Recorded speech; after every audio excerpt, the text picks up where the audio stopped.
Well, a local cemetery gets a long-awaited religious rite. Last month, we told you about all the hard work volunteers have put into restoring the St. Francis Cemetery in Dayton, Kentucky.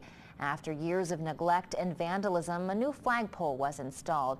Well, now that the manual labor is done, Local 12's Brad Underwood reports and tells us how a priest is giving the cemetery some sacred attention.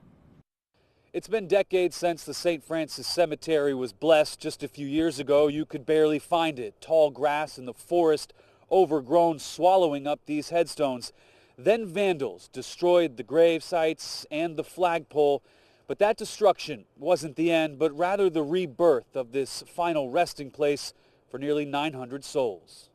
Hail Mary, full of grace, the Lord is with thee. Holy Mary, Mother of God. As the small group makes its way up the hill Saturday, prayers echo around the cemetery. Father Martin Pitstick is the pastor of St. Bernard and Divine Mercy parishes in Dayton and Bellevue and leads this blessing. When our bodies are laid to rest, it becomes hallowed ground. This was once his parish's cemetery, but no one has been buried here since the late 1940s.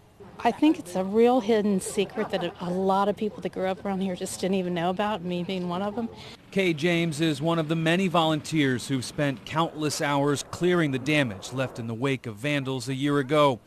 It was captured on surveillance tape, but no one has been arrested or charged. Hit them with your best shot and we'll come back.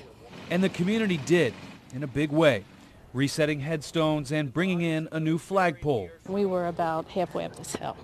And all these graves up here were not uncovered, and there's plenty more work to do up there.